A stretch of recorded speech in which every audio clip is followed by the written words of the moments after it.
اللہ رب العزت کا بے انتہا شکر احسان ہے کہ اللہ نے ہمیں نماز جمعہ کے لیے مسجد میں آنے کی توفیق نصیب فرمائی۔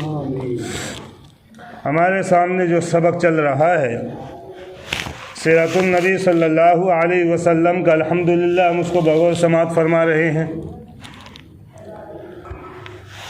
گزشتہ جمعے میں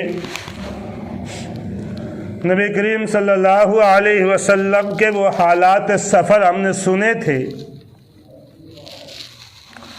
جو سفر اللہ کے نبی صلی اللہ علیہ وسلم نے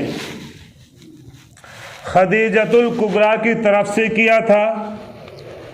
خدیجہ نے اپنا غلام میسرہ آپ کے ساتھ سفر میں روانہ کیا تھا، اور میسرہ نے آپ صلی اللہ علیہ وسلم کو حالات آ کر کے سنائے، اور خدیجہ نے اپنی چھت پہ کھڑے ہو کر کے اللہ کے نبی صلی اللہ علیہ وسلم کے چہرے مبارک دیکھا کہ سفر میں آ رہے ہیں، دھول آپ کو چھو نہیں رہی ہے، آپ کے کپڑوں کو نہیں لگ رہی ہے، آپ کے کپڑے میلے نہیں ہو رہے ہیں۔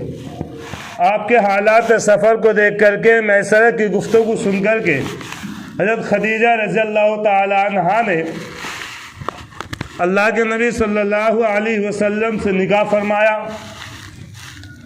اور نکاح بھی اس وقت ہوا جو آپ صلی اللہ علیہ وسلم کی عمر مبارک تقریباً 25 سال اور خدیجہ کی عمر تقریباً 40 سال،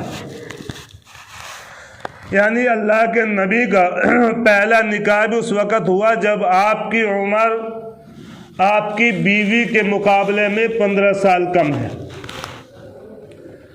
آج برعکس ہوتا ہے، جب رشتہ تلاش کیا جاتا ہے تو کوشش ہی کی جاتی ہے کہ ہمارے لڑکے سے لڑکی کی عمر کم ہو،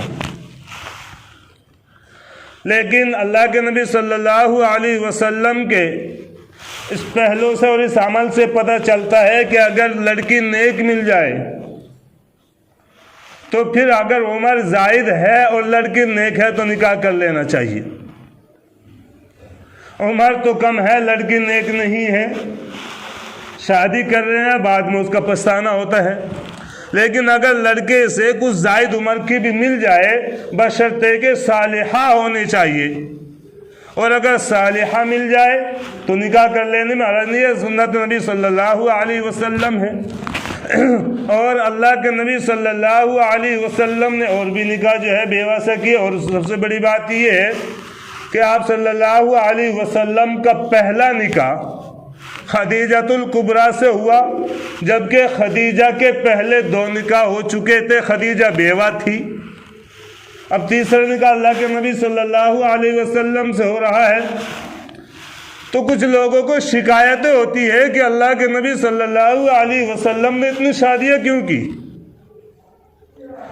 لوگوں کے ذہن میں طرح طرح کے خرافات آتی ہے، لوگ الٹے سیدھے باتیں کرتے ہیں، اور اللہ کے نبی صلی اللہ علیہ وسلم کے نکاحوں کے پہلو کو دوسری طرف لے جاتے ہیں، دوسرے نظریے سے دیکھتے ہیں، بلکہ اللہ کے نبی صلی اللہ علیہ وسلم کا اگر نظریہ دوسرا ہوتا، اللہ کے نبی صلی اللہ علیہ وسلم کا اگر پہلو دوسرا ہوتا تو آپ جو ہے اپنے سے 15 سال بڑی عورت سے نکاح نہ کرتے، اور اس عورت سے کیا جو بیوہ تھی۔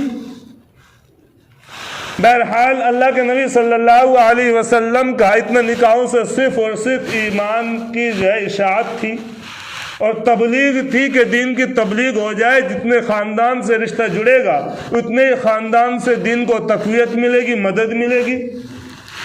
بہرحال اللہ کے نبی صلی اللہ علیہ وسلم جو ہے نکاح کرنے کے بعد تنہا رہنے لگے، اپنے خلوت اختیار کی۔ آپ صلی اللہ علیہ وسلم کی امانت و دیانت پورے مکے میں پھیلی ہوئی تھی، آپ کو امین بھی کہا جاتا تھا، آپ کو صادق بھی کہا جاتا تھا، سچا بھی مانتے تھے، آپ کو ماننے والے بھی آپ کو اچھا مانتے تھے، آپ کو نہ ماننے والے بھی اچھا مانتے تھے، اور آپ صلی اللہ علیہ وسلم کے بہت سارے حالات ایسے ہیں کہ جن حالاتوں کو دیکھ کر کے لوگوں نے آپ کے سچے ہونے کا اعتقاد کیا۔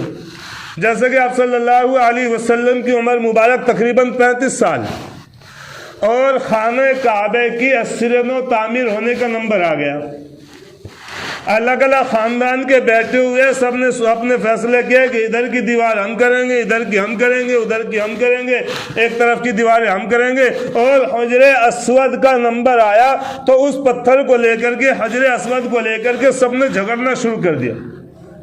سب یہ چاہتے تھے کہ حجر اسود ہم اپنے ہاتھوں سے نصب کریں۔ اب ان لوگوں میں جھگڑا ہو گیا، لیکن ایک دوسرے نے کسی کو یہ سعادت نہیں ہونے دی کہ پتھر تو نصب کر لے، تو اپنے ہاتھوں سے اس پتھر کو رکھ لے، حجر اسود کو۔ سب نے سوچا کہ ہم رکھیں گے، جو بھی رکھے گا اس کا خاندان کا نام بڑا ہوگا۔ انہوں نے ایک مٹکے میں خون لائے اور لا کر کے اس میں ہاتھ ڈبو کر قسمیں کھائی کہ یہاں قتل تو ہو جائیں گے لیکن پتھر کو نصب نہیں کرنے دیں گے۔ بہرحال ان میں سے ایک آدمی صاحب استطاعت، ایک آدمی عقل مند تھا، بزرگ تھا، جس کی عمر تقریباً 120 سال۔ انہوں نے کہا بھائی اگر تم لوگ آپس میں جھگڑا کرو گے اور خوریزی کرو گے، اور تم جو ہے خوریزی کرو گے، ایک دوسرا خون بہاؤ گے، تو اس کی حفاظت کون کرے گا جس کو تم بنا رہے ہو؟ ان لوگوں نے مشورہ کیا کہ کل جو سب سے پہلے جو ہے ادھر سے آئے گا اور جو سب سے پہلے سامنے سے آئے گا وہ فیصلہ کرے گا۔ اللہ کے نبی صلی اللہ علیہ وسلم کو اللہ نے بھیجا۔ آپ صلی اللہ علیہ وسلم سب سے پہلے آتے ہوئے دیکھو، لوگوں نے کہا کہ یہ آدمی بالکل یہ صادق ہے، ہم اس کو امین بھی مانتے، اس کو جو ہے صادق بھی مانتے، آدمی صحیح ہے، یہ جو فیصلہ کرے گا ہمیں منظور ہے۔ آپ صلی اللہ علیہ وسلم آئے، لوگوں سے پوچھا معاملہ کیا؟ لوگوں نے بتایا ہمارا جو ہے چاروں خاندان کا اس حجر اسود کو لے کر کے جھگڑا ہے کہ اس کو کون رکھے گا۔ آپ صلی اللہ علیہ وسلم نے اپنی چادر مبارک پھیلائی اور چاروں خاندانے کے جو سردار تھے ایک ایک کونا سب کے ہاتھوں میں پکڑایا اور وہ پتھر اٹھا کر کے اس کے اوپر رکھا اور فرمایا کہ لے کر کے یہاں۔ اب وہ سارے اس کو خانہ کعبے کی دیوار جہاں اس کو رکھنا تھا وہاں لے کر کے گئے اور سب نے اس کو اوپر کو اٹھایا۔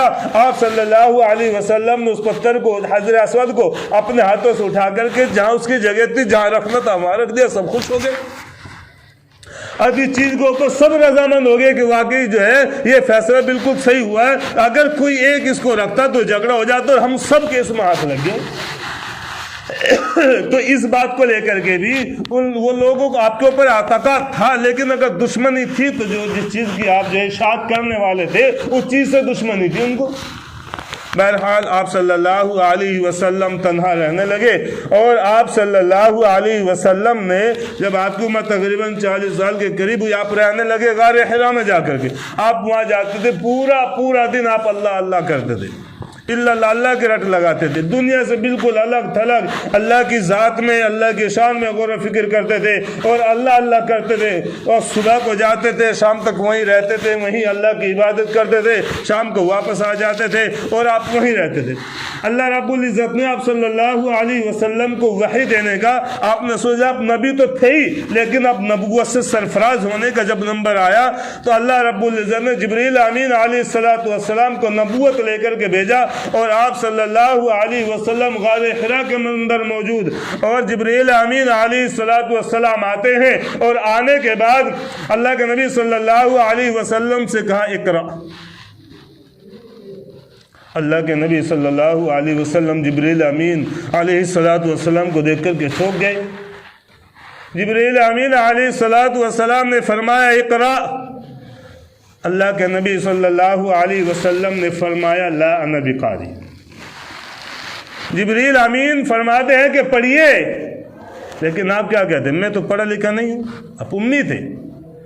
آپ صلی اللہ علیہ وسلم نے کسی سے پڑھنا لکھنا نہیں سیکھا تھا، اگرچہ بذات خود آپ نے کسی سے پڑھنا نہیں سیکھا تھا، لیکن اللہ رب العزت نے پوری دنیا کے علم آپ کو عطا فرمایا تھا۔ جبریل امین علیہ السلام نے فرمایا اقرا، پڑھیے۔ اللہ کے نبی صلی اللہ علیہ وسلم کہنے لگے لا انا بقاری، میں تو پڑھا ہوا نہیں ہوں، میں تو نہیں پڑھ سکتا۔ دوسری مرتبہ پھر کہا اقرا۔ اللہ کے نبی کا پھر وہی جواب لا انا بقاری۔ تیسری مرتبہ پھر کہا پڑھیے۔ اللہ کے نبی صلی اللہ علیہ وسلم کو کہا پڑھی، اور اتنی زور سے دبایا اللہ کے نبی صلی اللہ علیہ وسلم کو، اتنی زور سے دبایا اللہ کے نبی صلی اللہ علیہ وسلم فرماتے کہ مجھے ایسے لگا کہ میری جان نکل گئی، اور فرمایا اقرا بسم ربک الذی خلق، خلق الانسان من علق، اقرا وربک الکریم۔ अल्लाह के नबी सल्लल्लाहु अलैहि वसल्लम पे सबसे पहले ये वही नाजिल हुई।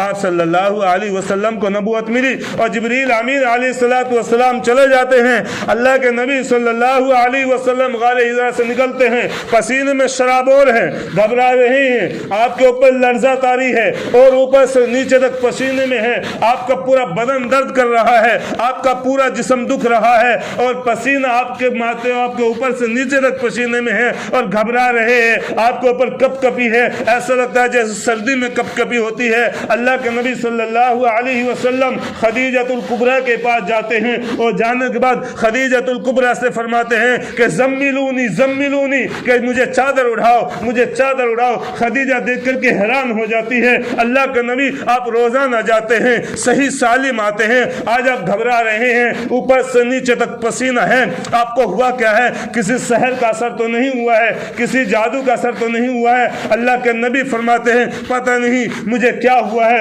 मुझे घबराहट हो रही है, मुझे परेशानी हो रही है। अल्लाह के नबी सल्लल्लाहु अलैहि वसल्लम को अल्लाह के नबी फरमाते हैं ज़म्मिलूनी ज़म्मिलूनी ज़म्मिलूनी ज़म्मिलूनी, जल्दी करो मुझे कपड़ा उठाओ, जल्दी करो मुझे चादर उठाओ। जिब्रील अमीन अलैहिस्सलातु वस्सलाम तो चले जाते हैं और हज़रत खदीजतुल कुबरा आपके ऊपर चादर डाल देती है और डर रही है और घबरा रही है। आखिर अल्लाह के नबी को हुआ क्या है और होना क्यों नहीं था? क्योंकि अल्लाह का कलाम नाजिल हुआ था। अल्लाह का कलाम कोई छोटा कलाम नहीं है। अल्लाह ने जब अपना कलाम नाजिल करने का नंबर आया, अल्लाह ने इरादा फरमाया इन्ना अरज़नल अमानत अला समावात वल अर्ज़ वल जिबाल फअबैना अन यहमिलनहा वअशफ़क़ना मिनहा वहमलहल इंसान इन्नहु कान ज़लूमन जहूला। अल्लाह ने कुरान करीम को नाजिल फरमाने का इरादा फरमाया। अल्लाह ने सोचा अपना कुरान नाजिल फरमाओ, इन्ना अरज़नल अमाना। अल्लाह रब्बुल इज़्ज़त ने ज़मीन से फरमाया ए ज़मीन तू तो इतनी कद्दो कामत है, इतनी ताकतवर है, इतनी चौड़ी है, तेरे ऊपर बड़े बड़े पहाड़ हैं, बड़े बड़े पेड़ हैं, बड़ी बड़ी बिल्डिंगें हैं, बड़े बड़े चरिंद परिंद दरिंद हैं, सारी दुनिया को थामे हुई है और तू अपनी जगह हमवार है, सारी दुनिया तेरे ऊपर है। हमारी एक छोटी सी अमानत है, हम तेरे ऊपर तेरे हवाले करना चाहते हैं, हमारा कलाम तू ले ले, हम तेरा अपने कलाम को तेरे ऊपर नाजिल करना चाहते हैं। और जब अल्लाह ने इरादा किया ज़मीन से फरमाया, ज़मीन ने हाथ जोड़े, ज़मीन ने कहा ए अल्लाह मेरे अंदर ताकत नहीं है, अल्लाह मेरे अंदर हिम्मत नहीं है, अल्लाह मेरे अंदर इस्तिताअत नहीं है, अल्लाह मैं कमज़ोर हूँ, अल्लाह मैं दुनिया का बोझ उठा सकती हूँ, अल्लाह पूरी दुनिया का बोझ उठा सकती हूँ और बोझ मेरे ऊपर डाल दे उसको बर्दाश्त कर सकती हूँ, अल्लाह जो तेरा कलाम है मैं इसको बर्दाश्त नहीं कर सकती। ज़मीन ने एराज़ किया इन्ना अरज़नल अमाना अला समावात। अल्लाह ने फिर आसमान से कहा ए आसमान तू इतना बुलंद बाला है, सारी दुनिया के ऊपर है, सारी दुनिया तेरे नीचे है, बिना सतून के खड़ा हुआ है, बिना पिलर के खड़ा हुआ है, किसी इंजीनियर की जरूरत नहीं पड़ी, किसी साइंसदान की जरूरत नहीं पड़ी, किसी कारीगर की जरूरत नहीं पड़ी, ना तेरे अंदर सरिया, ना तू सरिये का मोहताज है, ना तू बीम का मोहताज है, ना पिलर का मोहताज है, ना दीवारों का मोहताज है, ना किसी खंभों का मोहताज है, सारी दुनिया के ऊपर है, सारी दुनिया के ऊपर साया किए हुए हैं, सितारों को भी थामे हुए हैं, हर चीज को जो है सूरज को भी थामे हुए हैं, चांद को भी थामे हुए हैं, सारी दुनिया से तू ताकतवर है, जमीन से भी मुझे तू ताकतवर लगता है। जमीन ने तो मना कर दिया, एक काम कीजिएगा, मेरी एक किताब है, मेरा कलाम है, मेरी बातें हैं, मेरा नूर है, मैं तेरे हवाले करना चाहता हूं, तू उसको ले ले। आसमान ने मना कर दिया, अल्लाह मेरे अंदर इतनी हिम्मत नहीं है, अगर तूने एक टुकड़ा भी अपने कलाम का नाजिल फरमा दिया मैं तो रेजा रेजा हो जाऊंगा। अल्लाह एक कलाम का, अपने कलाम का एक टुकड़ा भी तूने अगर मेरे ऊपर नाजिल कर दिया रब्बे करीम बारी ताला में तो रेजा रेजा हो जाऊंगा। अल्लाह मेरे अंदर हिम्मत नहीं है, मुझे माफ कीजिएगा। जमीन को बोला, जमीन ने मना कर दिया, आसमान की तरफ रुख किया, आसमान ने मना कर दिया। अल्लाह को उसके बाद जब जमीन ने भी मना किया, आसमान ने भी मना कर दिया, अल्लाह ताला फिर आगे बढ़ते हैं, इन्ना अरज़नल अमानता अला समावात वल अर्ज़। पहले आसमान से कहा अला समावात, उसके बाद जमीन से कहा वल अर्ज़ वल जिबाल, फिर अल्लाह ने पहाड़ों से कहा। सबसे पहले आसमान से, फिर जमीन से, उसके बाद पहाड़ों से कहा ए पहाड़ इतने बुलंद बाला है, सारी ज़मीन को कि जो हमने तुम्हें गुलमेग की जगह इस्तेमाल किया है, तुम बड़े ताकतवर हो, हम अपना कलाम तुम्हारे ऊपर नाजिल करना चाहते हैं, हमारा कलाम को ले लो, हम अपने कलाम को नाजिल करना चाहते हैं। पहाड़ ने भी अल्लाह से माजरत चाह ली, ए अल्लाह मेरे अंदर भी हिम्मत नहीं है। अल्लाह जब ज़मीन नहीं ले सकी, अल्लाह आसमान नहीं ले सका, अल्लाह हम तो मुट्ठी भर है, अल्लाह हमारी क्या ताकत है, अल्लाह हमारी क्या बिसात है, अल्लाह हमारी क्या औकात है, अल्लाह हमारी क्या इस्तात है। अगर तो अपना कलाम नाजिल करेगा, अल्लाह हम बिखर जाएंगे, अल्लाह हम कंकरियों में हो जाएंगे और जो है रोए के गालों की तरफ बिखर फिरेंगे। अल्लाह हम में इतनी ताकत नहीं है। इन्ना अरज़नल अमानता अला समावात वल अर्ज़ वल जिबाल फ़अबैना अन यहमिलनहा। उसके बाद अल्लाह ने क्या किया? फ़अबैना अन यहमिलनहा, ज़मीन और आसमान, सात आसमान के दरमियान जितनी खला बाकी है, जितनी जगह बाकी है, अल्लाह ने उससे भी कहा। जब आसमान ने मना कर दिया, जमीन ने मना कर दिया, पहाड़ों ने मना कर दिया, उसके बाद अल्लाह ने आसमान और ज़मीन के दरमियान का जो खाली जगह है, जो खला है, अल्लाह ने उससे कहा कि मेरा एक कलाम है, मैं अपने कलाम को तेरे हवाले करना चाहता हूँ, मैं अपने कलाम को नाजिल करना चाहता हूँ। उस खला ने भी मना कर दिया, ए अल्लाह तू चाहे जो खिदमत ले ले, ये खिदमत मेरे हवाले मत कर। अल्लाह मैं माफ़ी चाहता हूँ। अल्लाह जिसकी ज़मीन हिम्मत नहीं रखती, जिसका आसमान हिम्मत नहीं रखता, जिसके पहाड़ हिम्मत नहीं रखते, मैं कैसे हिम्मत रख सकता? खला भी मना फरमा।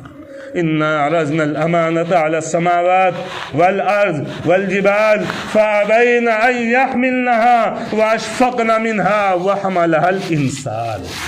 उसके बाद अल्लाह ने अल्लाह के नबी सल्लल्लाहु अलैहि वसल्लम का हवाले किया।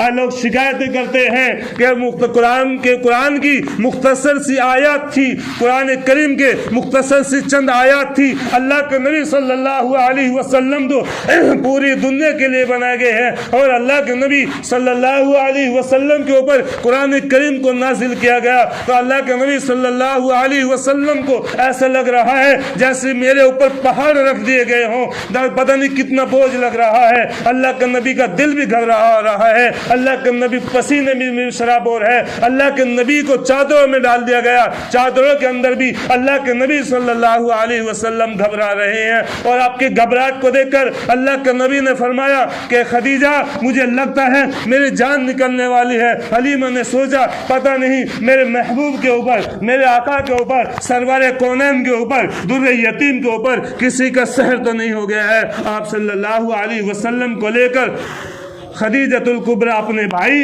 वर्का बिन नौफल के पास जाती है, अपने चचेरे भाई के पास जाती है। वो तौरात इंजील का पढ़ा लिखा था, तौरात इंजील का आलिम था, उनके पास लेकर के जाती है। और जाने के बाद फरमाता है कि मोहम्मद बिन अब्दुल्लाह के साथ ऐसे ऐसे हुआ है। खदीजतुल कुबरा के भाई ने आप सल्लल्लाहु अलैहि वसल्लम के सारे हालात सुने, आप सल्लल्लाहु अलैहि वसल्लम के सारे कमालात सुने, और आप सल्लल्लाहु अलैहि वसल्लम की बातें सुन करके हाज़ा नबीयुन, ये नबी है इस उम्मत का। अल्लाह रब्बुल इज़्ज़त ने आपको नबी बनाया है खदीजा। ये तेरे शोहर के पास कोई सहर नहीं था, कोई जादू नहीं था, कोई सहर नहीं था। जिब्रील अमीन अलैहिस्सलातु वस्सलाम आए, मैंने अपनी किताबों में पढ़ा है कि मोहम्मद सल्लल्लाहु अलैहि वसल्लम गार हिरा में होंगे और जिब्रील अमीन अलैहिस्सलातु वस्सलाम वही लेकर के आएंगे। और ये कोई आम आदमी नहीं था जो आपके पास आया था, कोई जादूगर नहीं था, कोई साहिर नहीं था, कोई जादू टोने करने वाला नहीं था, कोई भूत परेत नहीं था, कोई जिन्नान नहीं था। ये तो जिब्रील अमीन थे जो तमाम नबियों के पास आते हैं और आप सल्लल्लाहु अलैहि वसल्लम के पास भी आए हैं। मुबारक हो आपके शौहर को नबूवत मिल गई। खदीजतुल कुबरा आप सल्लल्लाहु अलैहि वसल्लम को लेकर के वापस आई और बड़ी दिल ही दिल में बड़ी खुश हुई कि जो मैंने ख्वाब देखा था आज वो ख्वाब पूरा हुआ। क्योंकि खदीजतुल कुबरा ने ख्वाब देखा था कि आसमान से जो है सितारे टूटते हैं, आसमान से चांद टूट करके मेरी झोली में आकर के गिर जाता है। और वर्का बिन नौफल जो आपका भाई था वो खदीजतुल कुबरा से कहता है कि खदीजा तेरा वो ख्वाब आज सच्चा होगा। खदीजतुल कुबरा रज़ी अल्लाह ताला अन्हा को लेकर खदीजतुल कुबरा अल्लाह के नबी सल्लल्लाहु अलैहि वसल्लम को लेकर के घर आ जाती है और आप सल्लल्लाहु अलैहि वसल्लम घर आ जाते हैं और आप सल्लल्लाहु अलैहि वसल्लम पर कुछ वक्त के लिए वही रोक दी जाती है और आप सल्लल्लाहु अलैहि वसल्लम उस वक़्त से अपनी नबूवत का और इशाअत तालीम और इशाअत दीन और आप सल्लल्लाहु अलैहि वसल्लम शरीयत को फैलाने का काम शुरू कर देते हैं और आप सल्लल्लाहु अलैहि वसल्लम के ऊपर धीरे धीरे एक के बाद दीगरे एक जो है ईमान लाना शुरू कर देते हैं। और सबसे पहले जो आपके रफ़ीक के साथी थे हज़रत अबू बकर सिद्दीक, वो सफ़र पे गए हुए थे, उनको भी पता चला कि मोहम्मद सल्लल्लाहु अलैहि वसल्लम नबूवत का दावा करने लगे हैं। सारे मक्के के अंदर जो है चर्चा धीरे धीरे चर्चा होने लगी और आप सल्लल्लाहु अलैहि वसल्लम का मक्का दुश्मन होना शुरू हो गया। बहरहाल आप सल्लल्लाहु अलैहि वसल्लम को नबूवत मिल जाती है और जिस वक़्त आपको नबूवत मिलती है उस वक्त आपकी उम्र 40 साल होती है।